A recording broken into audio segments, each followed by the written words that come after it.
volunteer zinnia. Mine is slam packed, so juicy. Female blossom right there. It's with this on the front. Tromboncinos over here. Look at how big that baby is. Hello and welcome back to Sage and Stone Homestead. If you have not met me yet, my name is Heather. It has been 3 weeks since you guys saw my garden. I recorded a garden tour last week. The entire thing was recorded without sound.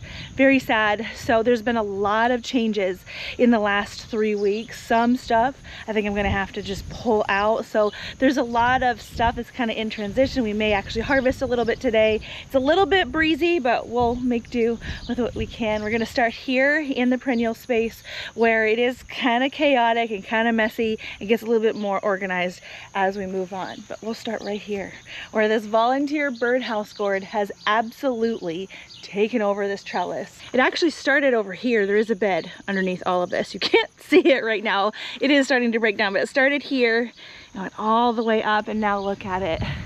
It is absolutely glorious. It's actually reached all the way down here. I think last week when I took the video, it was only at the top here, but we've gotten all the way across, which is so cool. And I also noticed that we are starting to get little gourds.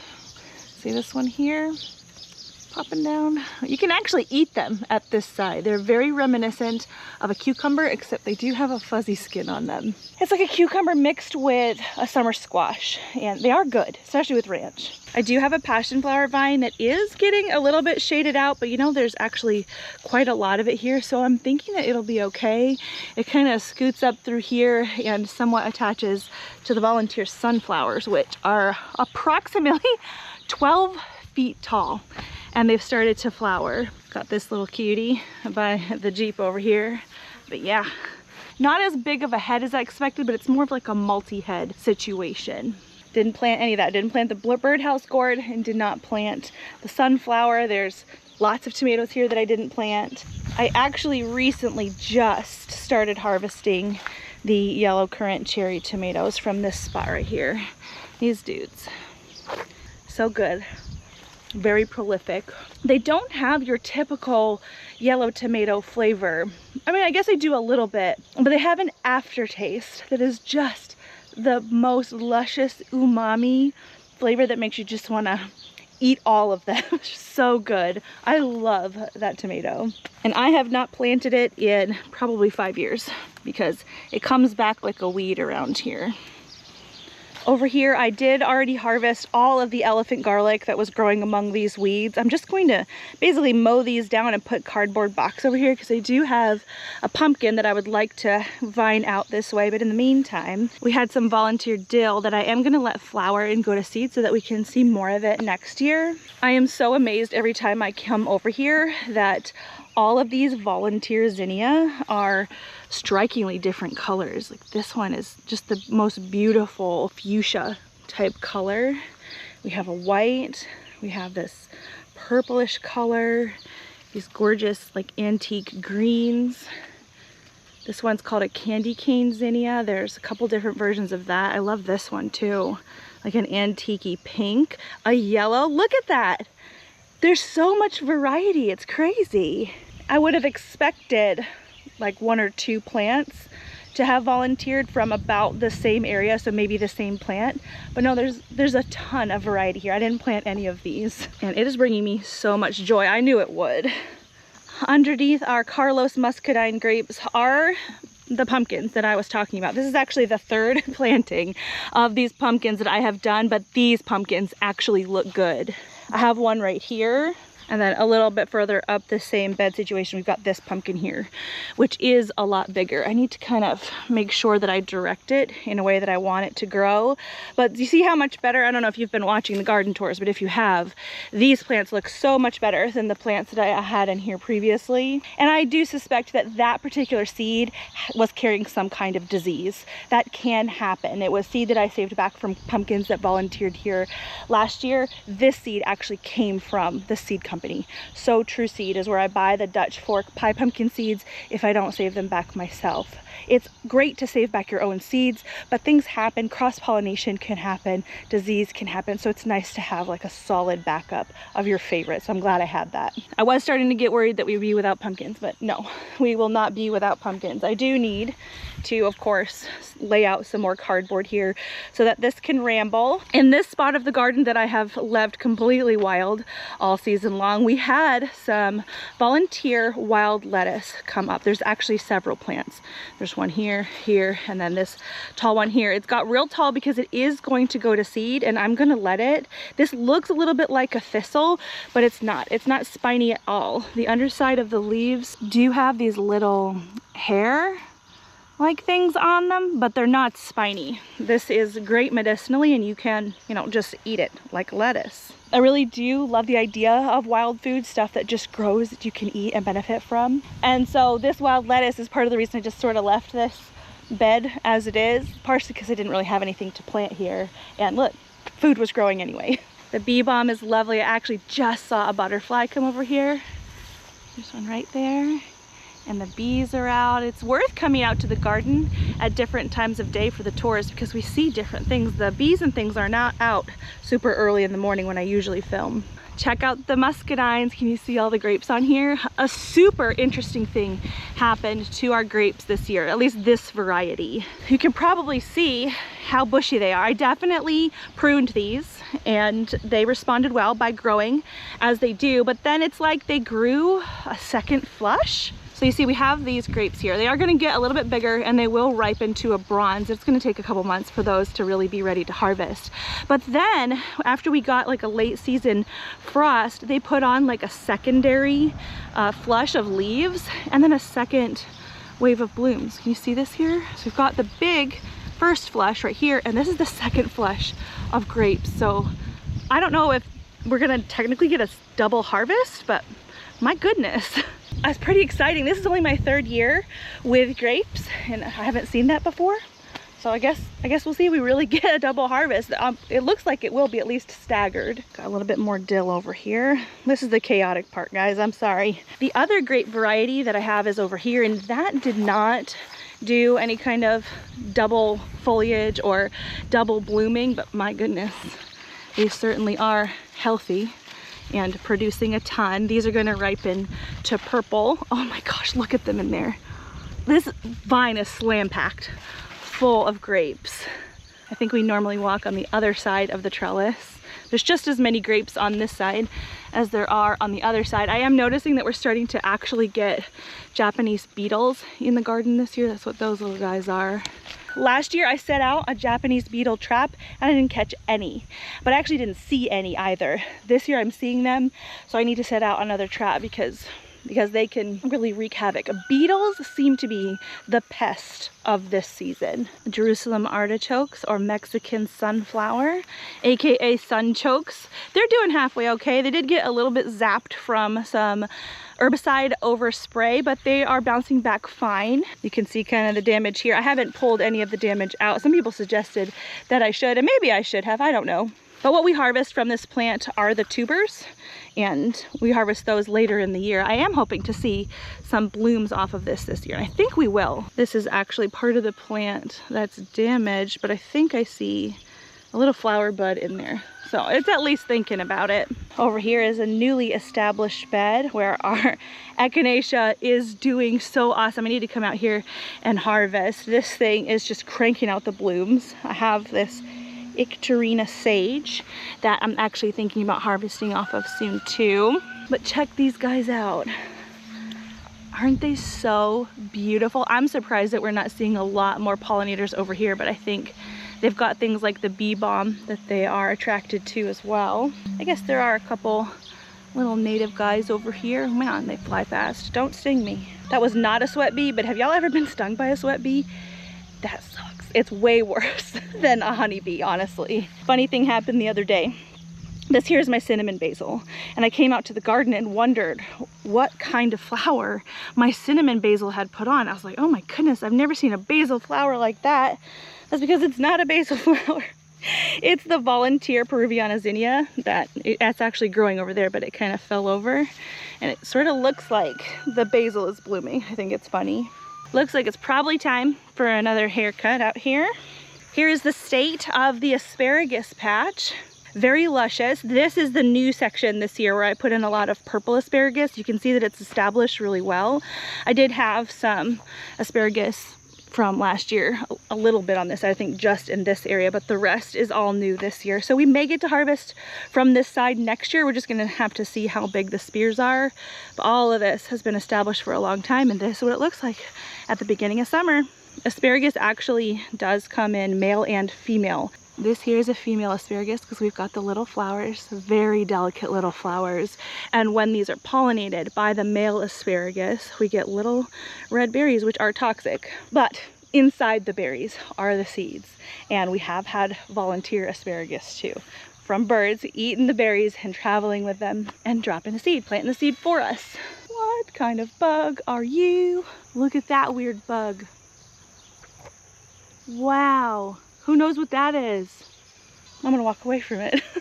The big elderberry plant that we have in here is starting to get very heavy with all of the elderberry that it's setting. Some of these are getting eaten up by birds, but not all of them. The birds are even going after the green ones.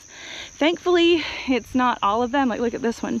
This one actually had started to ripen. This might be one of the reasons that this one got all picked off, but hopefully the birds leave us some harvest. I do have several elderberry plants, and I think we'll at least get enough for me to experiment with some elderberry wine, because that's my big project of this year, is learning how to make wine. I want to do it with elderberries and with some of these muscadine grapes. The purple grapes I'm going to use to make jelly. We did not get any cherries off of our cherry tree, partially because of very strong winds, but also from the birds coming after them. So I think I'll actually need to net these next year. There's 2 trees. We are going to go and talk about our other fruit trees too. I just have a couple more things in this area before we move on. Like this gorgeous rose, putting on another flush of blooms. We've got some buds up here. All this new growth back here. It looks so good. And our triple crown thornless blackberries are finally starting to ripen. We've been coming out and picking them and eating them fresh. And I think that might be the plan for these berries this year, is just to pick them and eat them and enjoy them. I'm gonna have a lot of grape jelly. I still have some jam from last year. My friend just went blueberry picking. She gave me a ton of blueberries, so I'll probably be making jam with that. I think our jam needs are met with this, and I could make blackberry wine, but I don't know if I really want to. I think we want to eat these fresh. They're so big and so juicy. Incredible. Takes me right back to childhood. This is my melon bed. I did actually take out one melon that was looking a little bit sickly, and I stuck in a pumpkin because, gosh darn it, we will have pumpkins this year. So the plan with that is to let it sprawl out over this way, and we'll lay down cardboard and let it go wild. But the 3 melons that I did leave in here are actually doing quite well. These are armpit melons, and we do have lots of flowers. I don't know if yep, there it is. There's a female blossom right there. So I don't know if I've seen any fruit set quite yet. Here's a harlequin bug. You can go. Again, it's the beetles that are the pests of the year. I have seen people with little handheld vacuums vacuuming bugs off of their plants. And I think I'm gonna get one, because that seems to be one of the more effective ways to clear your plants of things like beetles. I have hand-picked them and squished them like I just did. I've hand-picked them and put them inside soapy water, but think about it, just a little vacuum, just all the way across. It seems like it's really effective. Yeah, we're gonna have armpit melons really soon. This is my compost pile, which, funny enough, I talked about how I didn't know if any of the tomatoes were going to volunteer over here this year, but there they are. And I also have this volunteer squash, which I do not think is a pumpkin, because the pumpkins that we grow have a smooth vine. This vine is a little bit pokey, and it's not a bush. It's definitely a trailing vine. I think this must be a spaghetti squash, because the only other option I think would be tromboncino, and the tromboncino has a smoother vine as well. But I have not seen any female flowers on this, and so I do not know. It's super happy anyway. We just got about 1.5 inches, almost 2 inches of rain. We're gonna grab some snacks while we head out to the front yard orchard.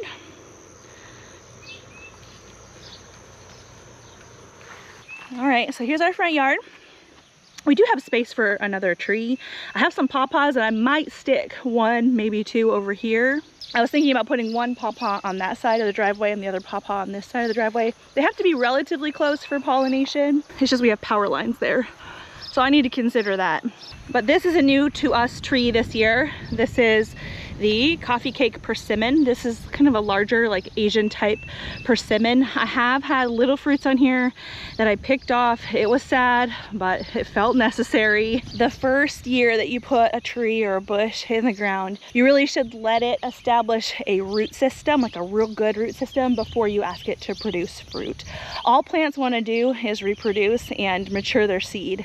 And so if I had allowed it to fruit, it would have put all its energy into those fruits in order to mature its seed, and we would have had like a subpar root system going into winter, and that could mean that the tree dies. So although it's heartbreaking, we get to make sure that the tree establishes well by pulling off the first year fruit, maybe even the second year fruit. This little American persimmon has been around here for a long time. This is maybe it's third year, maybe it's fourth. The persimmon grows very slow, and I do not know if we will get fruit off of this little guy this year, but we may. We've got an American persimmon that is wild growing across the street.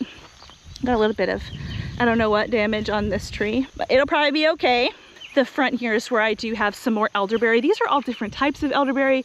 Goodness knows I can't remember what types are what, but yeah, we've definitely got more berry clusters out here. So there's options. This here is the only apple tree I have. I used to have 2 apple trees. This has a weed in it. There we go. This is the Sweet 16 apple tree. And as you can see, we have 2 apples. These are our first 2 apples. I think I lied. Last year we had a little apple, but it dropped off too soon and it was really sour. But we have 2 apples despite only having 1 apple tree. This is not a self-pollinating variety. I'm sure there are self-pollinating varieties of apples, but Sweet 16 is not one of those. And so when our other apple tree died, I was like, oh, that means we're not going to be getting apples off of this tree unless I get another apple tree, which I still plan to. But then I did a little bit of research and I learned that if a pear tree is flowering at the same time as an apple, they can cross-pollinate. And I've got pear trees and they were open at the same time, but also one of our neighbors up the street, they're Amish, they have quite the orchard, they have apple trees, and so it's very possible that the pollinators traveled back and forth, and so that's nice. 2 apples, I'll take it. They're getting bigger by the day. Our pear trees do look pretty sickly. This pear last year really started with some fungal disease. It was really bad. It was so bad that I had to cut off a lot of its branches. I don't know if this is going to survive another year. One of the things that I think happened is our cats use this as a scratching post, and this damage can absolutely introduce different diseases and things. And what I have never done that you can do to help stave off disease is when the trees are dormant, you can spray them with a copper fungicide. I just haven't done that. Now I will say, I was speaking to my mentor about copper fungicides. If you have goats and your goats get out and tend to like eat on your trees, maybe don't spray a copper fungicide, because goats can and will get copper toxicity from copper sulfate. So keep that in mind if you have goats. My goats don't tend to get out of their fence, but I'm definitely going to be very cognizant of where I spray copper fungicides if I ever do. We do have a little pear on here. I think there's probably at least one more, yeah. So I don't know, we'll see what happens. This pear tree here was fine last year and it's not this year. This is what I was seeing on last year's tree. I have already tried to get ahead of this and cut off what looks like it's disease, but it's spreading anyway. So I'm kind of just letting it do its thing and we can see what happens to survive. This is actually a fruit cocktail pear tree. You can see here, same kind of thing happened with the cats. It may not be related, but I bet you that didn't help. But this branch of the pear tree is different than the rest of the tree. This is the Flemish Beauty, and the rootstock is a Bartlett, I believe. I don't see any of that damage on the Flemish Beauty side of the tree, so it could be something where the Moonglow pear and the Bartlett pear are more sensitive and the Flemish Beauty might be a little bit more resistant. So obviously if the rootstock of this tree succumbs, we're going to lose this side of the tree, but this is good information for me to know. Like if I'm not comfortable spraying the copper fungicide, what trees might be resistant to this? Possibly the Flemish Beauty. So I'm storing that away in my mind if we decide to replace these trees in the future for now, there are a few little fruits. Here's the kids' garden. Our whole lawn, to include their garden, needs mowing. But we're starting to see the effects of summer.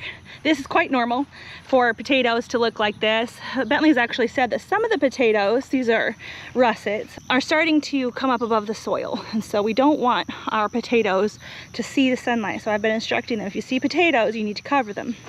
So he's been doing that. Once these all die back, we'll harvest in here. We actually had some peppers in our omelets this morning, thanks to Shika, who has several bell peppers growing in his garden. I think there's 6 plants right here, and they are loving the heat. What is not loving the heat are the cucumbers. They had the heat and cucumber beetles, so these guys are on their way out. He was growing 2 separate types of cucumbers over here. This one is a miniature white cucumber. That is about as big as they get.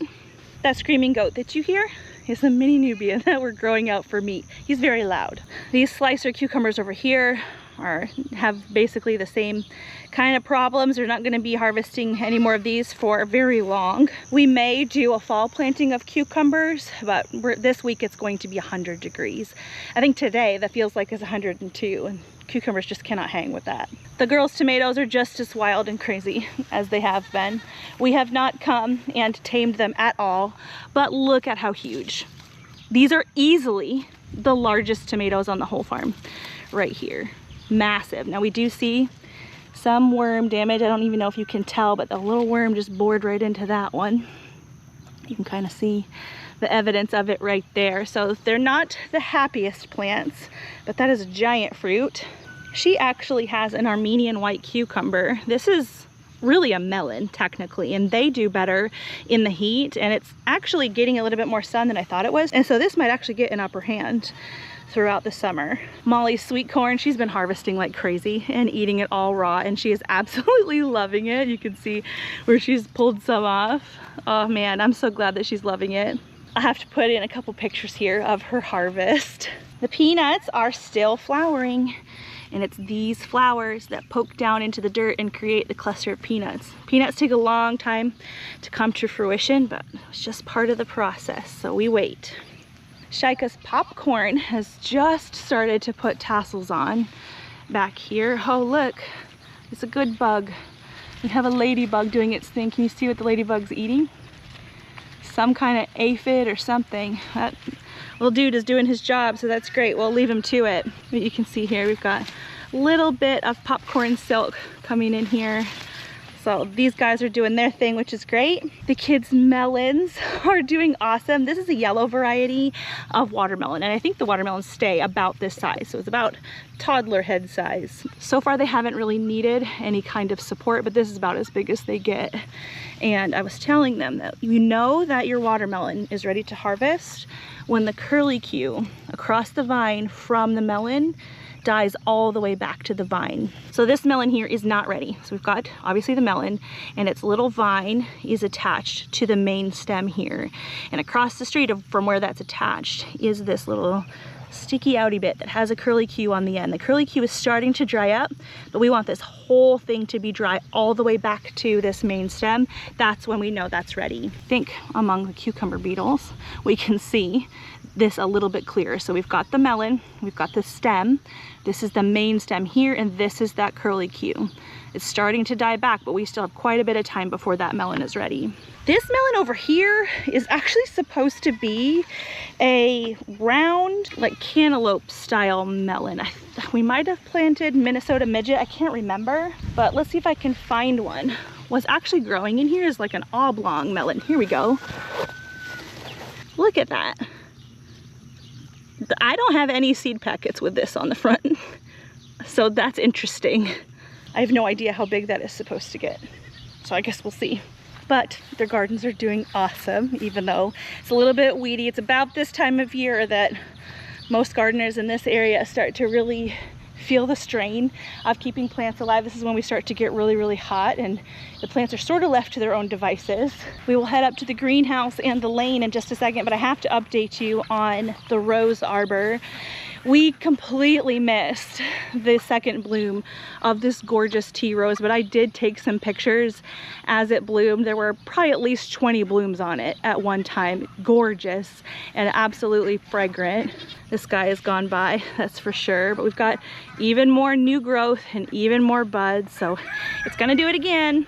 The Lady Banks rose is down here. I think my husband's planning to weed whack later and give her a little bit more room to grow here, but this is that rose and it's growing really well. Just gonna let it take over the trellis.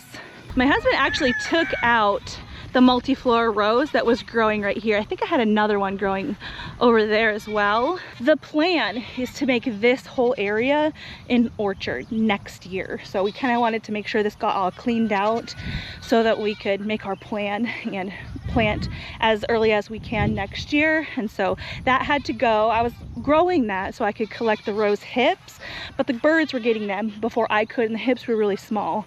So what I'd like to do is actually put a rose variety on my farm somewhere that grows the larger hips. And if you don't know what a rose hip is, it's essentially like a rose fruit. So once the rose is pollinated, you get this pretty vitamin C rich fruit that you can dry and put in teas and things. Not all roses will do that, but some roses are more well known for it than others. So if you have a suggestion for a really good rose hip rose, let me know. I'm shopping. Can you guys tell I haven't fed out grain this morning to the boys? We're hearing lots of goat noises, so pardon that. These are my Nanking cherries, and they did have a lot of flowers and they did have some fruit set, but then we got a late freeze, and so I don't think we're getting any fruit off of these this year, but they've gotten really big. I think we'll update on the greenhouse after we go out on the lane. Here we have our 100-foot lane of trellises. It's not totally trellised out, but that's okay. Not all of these things need a trellis. I'm growing several different varieties of potatoes out here, and there are a little bit of grassy weed situation happening. That's okay. I've harvested a little bit. Harvested some Yukon Gold and then some Adirondack Reds here, and everything else it's getting close.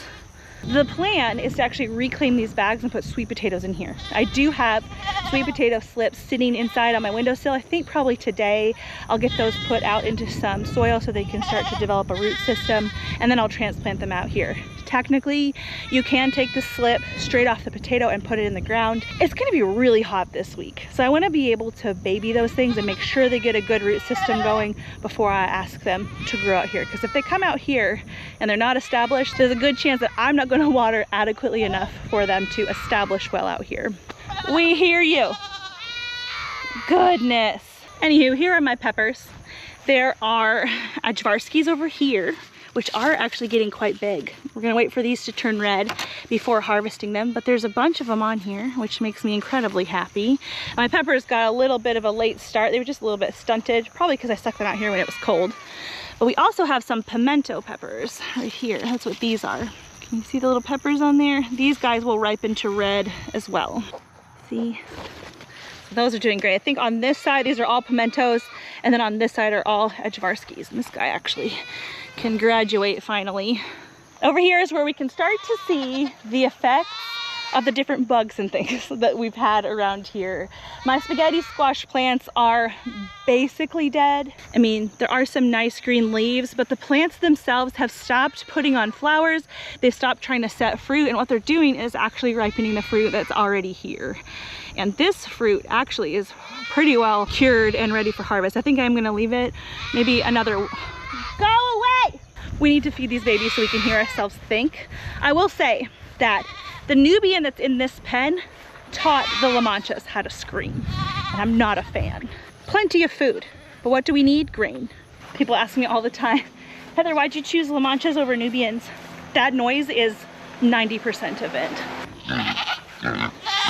So let's have a hush the animals intermission. Lufa, I swear. Back up.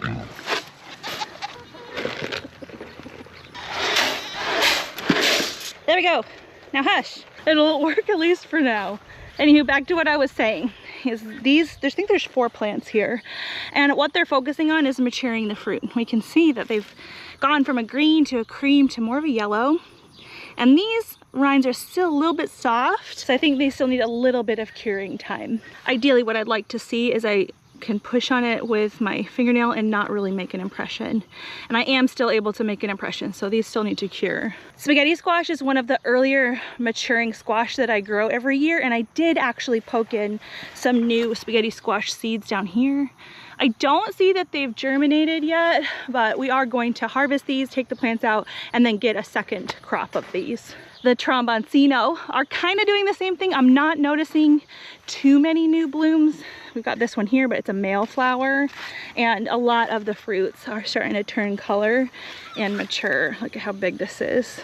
They're going to be about the same color as a butternut squash, but yeah, these are still pretty soft. So we're gonna leave these on too. There's a bunch of them. Maybe actually because of the position of the sun. We'll go on the other side of the lane to look at it this week. A little bit of backlighting could be nice. This particular spaghetti squash is pretty yellow. Oh, it's so beautiful. And yeah, we can still see a little bit of my fingernail, but that one's close to being harvested. You can really see the tromboncinos over here. There's a whole bunch of them. Big and beautiful. I haven't planted these a second time. My autumn frost hybrid squash are actually starting to change color too. This is one of the first ones that came on, so I think it didn't have awesome pollination, so it's kind of a weird shape. But we've got them down here. They started out really dark green, and now they're starting to change color. They're gonna be a tan pumpkin, a lot like the Dutch fork pie pumpkins, but a lot smaller. These are like 4 or 5 pounds each. These ones I have seen a lot more blooms on, usually in the latter half of the day. And as you can see, we've got some male flowers here that don't have that immature female fruit at the base. And then we do have females as well. So these guys are still producing fruits as they're setting the seeds in the fruits below. We do have presence of squash bugs. You see evidence here. We've been picking them off as we see them, and so far the plants are doing okay. Oh yay, we have germination. I was hoping this would happen. I had some gherkin cucumbers in here in the beginning of the year, and the cucumber beetles really just took them out. And being that it's gonna be so hot, I decided I wasn't gonna plant more cucumbers out here, but these are more of those Armenian white cucumbers. I might actually cover those with some of those little trash cans to protect them from the birds, because it seems like something has gone after these plants over here, and I want to make sure those guys are okay. But those are going to do well through the heat. They're a melon, like I mentioned before, technically, so they do well in the heat, but they taste like a cucumber. They're kind of like an English style cucumber.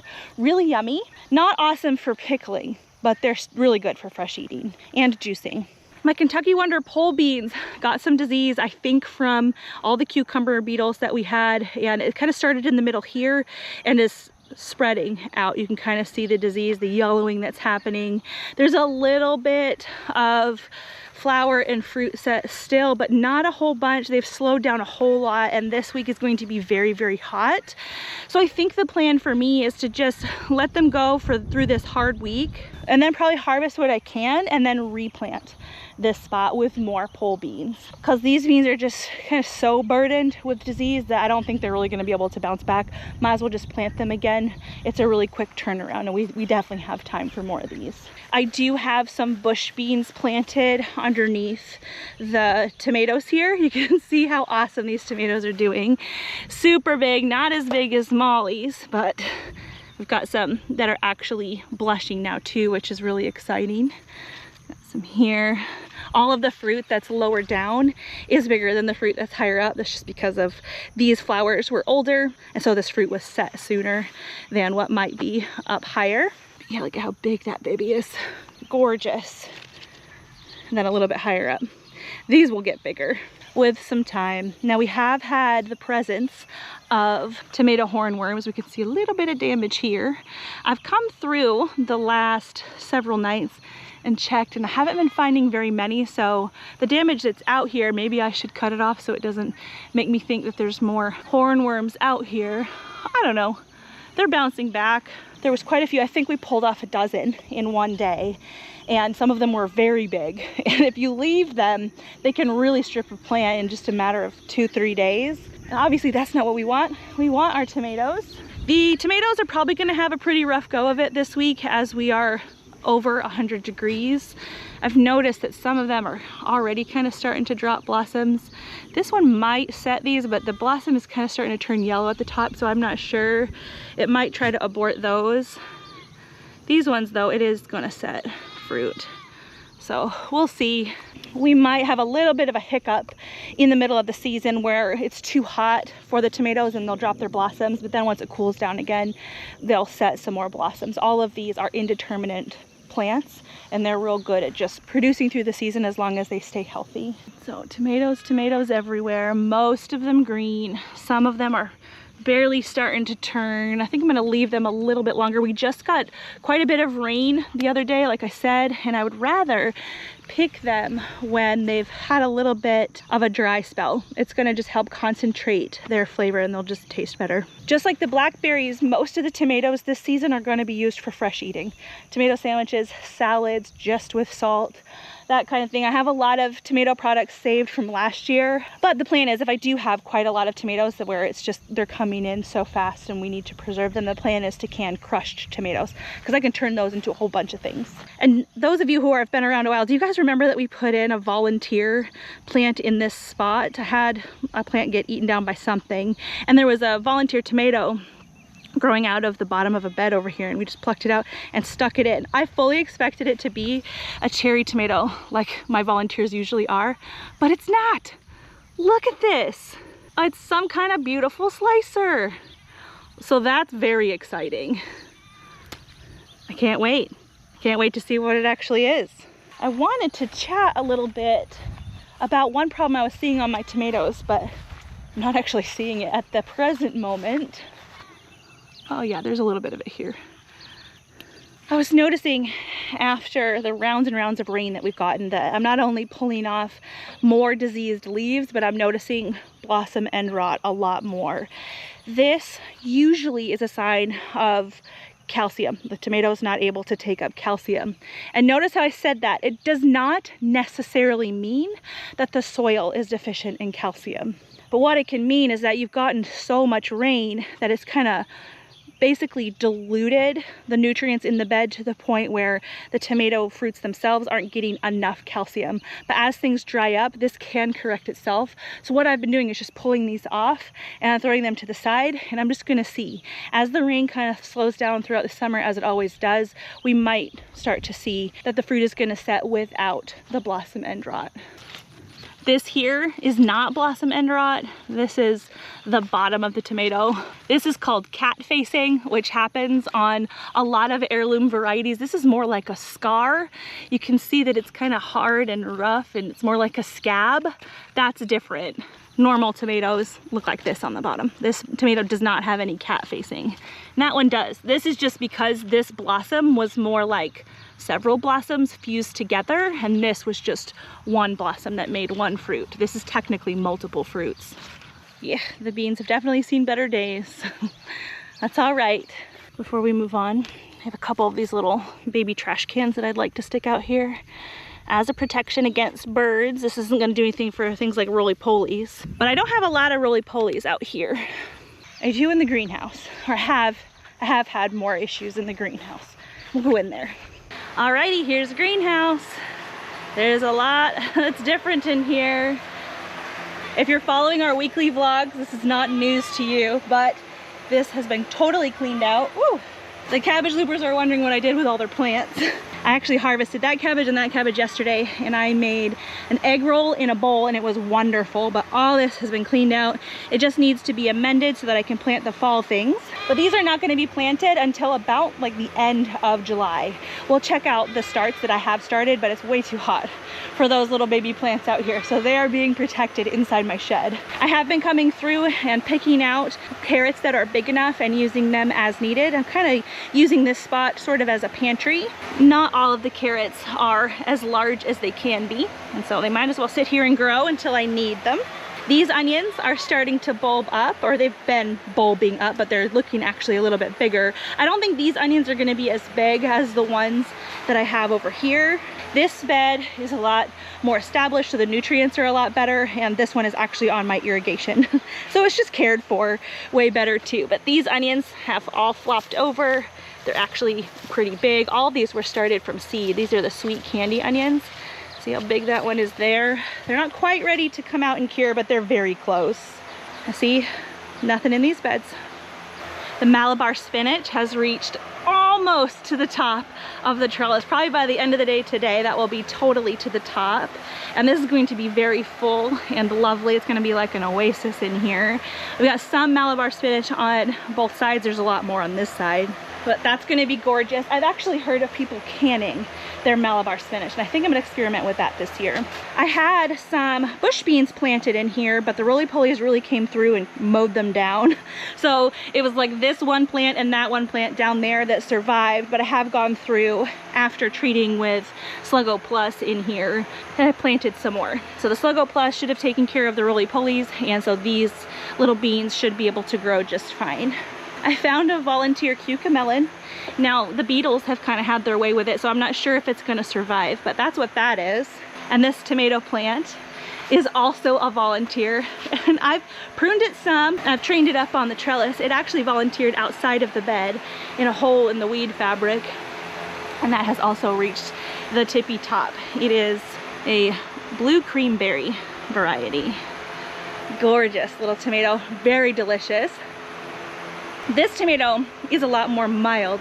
It has more of that yellow tomato flavor than the other one that we talked about earlier. A lot less of that punch of flavor and that umami lovely. Like, this is still good, but it's a lot more typical of a yellow tomato. The melons that I planted in here, you can't really see them too well amongst the beets, which, oh my goodness, look at them. They really need to come out. This is what I thought we were gonna harvest today. But you know what, it's kind of hot. I don't think I'm going to. But I planted some melons over here. I have dusted with diatomaceous earth because I was seeing quite a lot of cucumber beetles, and I want these guys to be able to get an upper hand. I think there's 4 melon plants in here. There's some volunteer lima beans. This is what I grew in the bed last year, and they're very persistent little plants. That's what this is too. And look, it's even set some pops already. So I've decided to leave it and let it do its thing. So we've got beets, lima beans, and melons all right here. The sun went away for just a second, and I got like 15 degrees cooler in here automatically.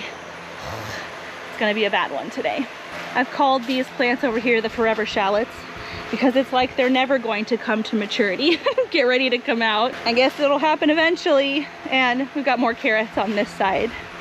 So let's go in the cool of the shed and see how the false starts are doing.